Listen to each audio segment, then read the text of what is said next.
Hey guys, Miss Tate here. We are introducing, a new teach today.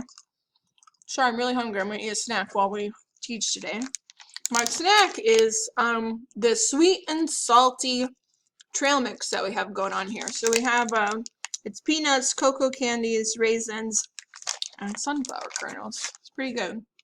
So our new teak is compare and contrast a variety of mixtures, including solutions.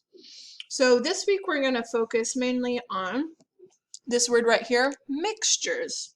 So a mixture is when, right, two or more items are mixed together.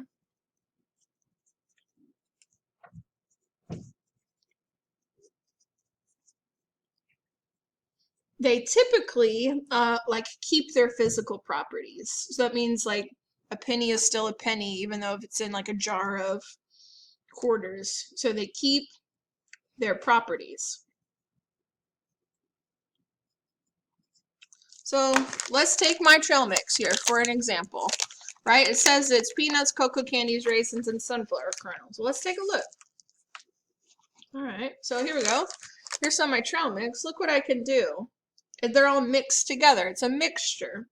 But I can take these and I can start doing what with them?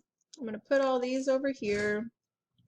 I can put the raisins over here. I can put the peanuts over here.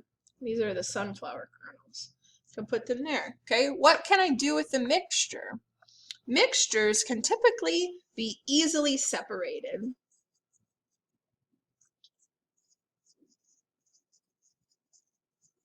Right? Easily separated. Just like that trail mix, I could separate them out. Say, here are the raisins, here are the peanuts, here are the sunflower kernels.